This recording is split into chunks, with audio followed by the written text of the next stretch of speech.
Hi అండి. అందరు ఎలా ఉన్నారు? మీరందరూ బండాలని మనస్ఫూర్తిగా కోరుకుంటున్నాను. ఈరోజు మన ఎగ్ కర్రీ చేసుకుంటూ అసలు కొంచెం మా ఫ్యామిలీ విషయాలు కూడా మీకు చెప్దాం అనుకుంటున్నానండి.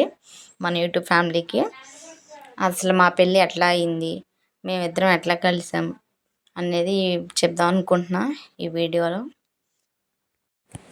మా పెళ్ళి జర్నీ, నా ప్రెగ్నెన్సీ జర్నీ, నేను ఎట్లా ఇబ్బంది పడ్డాను ప్రెగ్నెన్సీలో, ఇదంతా మీకు చెప్దాం అనుకుంటున్నానండి. ఇప్పుడైతే వీడియో అయితే కంటిన్యూ అవుతుంది, చూసేసేయండి. చూసిన ప్రతి ఒక్కరు ఫస్ట్ నుంచి లాస్ట్ వరకు చూడడానికి అయితే ట్రై చేయండి.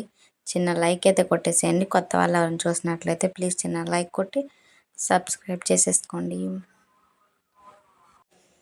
మాది విజయవాడ అండి. మా బావ వాళ్ళదేమో నవాపేట, నందిగం నవాపేట.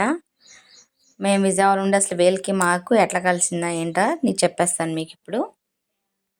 మేము వచ్చేసి మా అమ్మకి ఇద్దరం అండి, నేను మా తమ్ముడు. చిన్నపిల్లమేండి, నాకు మ్యారేజ్ 14 ఇయర్స్కే అయింది. ఇంకా నాన్న అప్పుడు సరిగ్గా ఉండేవారు కాదండి, లారీకి వెళ్ళేవారు, ఫుల్ డ్రింకర్ ఆయన. దాంతో అమ్మ చదువు మానిపించేసేసింది. చదువు మానేసాక ఒక సంవత్సరం 2 సంవత్సరాలు బట్టల షాప్లో వెళ్ళానండి పనికి. నేను చేసినప్పుడైతే 2000 జీతం. ఇప్పుడైతే అసలు ఎవరు చేయట్లా అంత తక్కువకి. ఇంకా సరే అప్పుడు ఇంట్లో పరిస్థితి అర్థం చేసుకొని మానేయాల్సి వచ్చిందండి. మానేసాను, బట్టల షాప్లో పనికైతే వెళ్ళాను. మా అమ్మ వాళ్ళ నాన్నగారండి, మా తాతయ్య మా దగ్గరే ఉంటారు ఆయన. అమ్మమ్మ చనిపోయింది చిన్నప్పుడే, మా చిన్నప్పుడే. ఇంకా అప్పటి నుంచి తాతయ్య లారీకి వెళ్తూ మా దగ్గరే ఉంటాడు, అమ్మ దగ్గరే. తమ్ముడు స్కూల్కి వెళ్ళేవాడండి. ఇంకా నేను షాప్కి వెళ్ళడం, మా అమ్మ పనికి వెళ్ళడం, ఎవరి పనిలో వాళ్ళు ఉండేవాళ్ళం. ఇంకా తాతయ్య ఏం చేశారంటే పెళ్ళి బ్రోకర్ ఉందండి ఒక ఆమె అక్కడ. ఆమెకి ఫోటో ఇచ్చాడంటే, నా ఫోటో నేను మెచ్యూర్ అయినప్పుడు దిగిన ఫోటో ఉంటే ఇచ్చాడు. అసలు అది ఇచ్చిన సంగతి కూడా మాకు తెలియదండి, చెప్పలేదు అమ్మకి కానీ మాకు కానీ ఎవరికి. అయితే సడన్గా వాళ్ళు వస్తున్న రోజే ఆమె చెప్పిందంటే, ఇట్లా నచ్చింది పిల్ల వేరే వాళ్ళకి వాళ్ళు వస్తా అన్నారు చూడడానికి అని చెప్పి.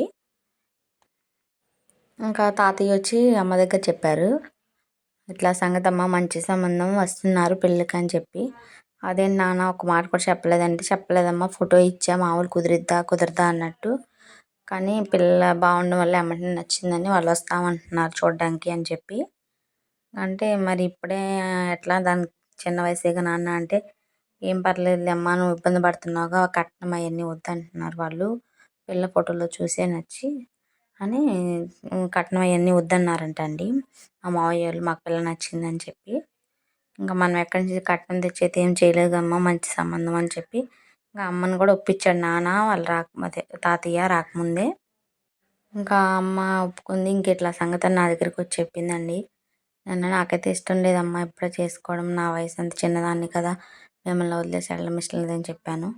చూద్దాం, నచ్చాలిగా ముందు, అబ్బాయి ఎట్లా ఉన్నాడు ఏంటో మనం కూడా చూడలేదుగా, చూద్దామని చెప్పింది అమ్మ కూడా. సర్లే చూద్దాం అన్నట్టు ఇంకా వచ్చారండి. ఆ రోజు నేను లంగమని అయితే కట్టుకున్నాను. అయితే ఇంకా వచ్చారు, కూర్చున్నారు వాళ్ళు. మా బావ ఏమో తిరుపతి వెళ్ళాడంట అండి, అంతకుముందు తిరుపతి వెళ్ళిన వారానికి ఏమో వచ్చాడంట మా దగ్గరికి సంబంధానికి. అయితే గుండు మీద ఉన్నాడండి, నల్లగా ఉండేవాడు కదా అని వాళ్ళు పేర్లు అవి అడుగుతున్నారు. అడిగితే నాకు భయం వేసి నేను ఇంట్లోకి వెళ్ళిపోయానండి చెప్పకుండా. మళ్ళీ అమ్మ మా అత్తయ్య వాళ్ళ నుండి బతిమాలు తీసుకొచ్చారు, అట్లా వెళ్ళకూడదమ్మా తప్పు అని చెప్పి. ఇంక పేరు అడిగితే పేరు చెప్పానండి అప్పుడు. అయితే నేను ఇంకా అదే ఇంకా అయితే చూశారు, వాళ్ళకి నచ్చానని చెప్పారండి వాళ్ళకి. అయితే నన్ను అయితే మా అమ్మ వాళ్ళని అడిగారు.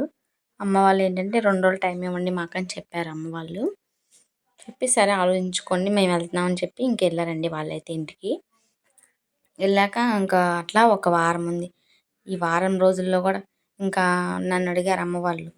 అన్నారు నాకు నచ్చలేదు, వద్దమ్మా, గుండుతో ఉన్నాడు వద్దు, నల్లగా ఉన్నాడు వద్దు అని అదే చెప్తున్నాను నేను. ఇంకా నాకు వద్దు ఈ సంబంధం అని చెప్పి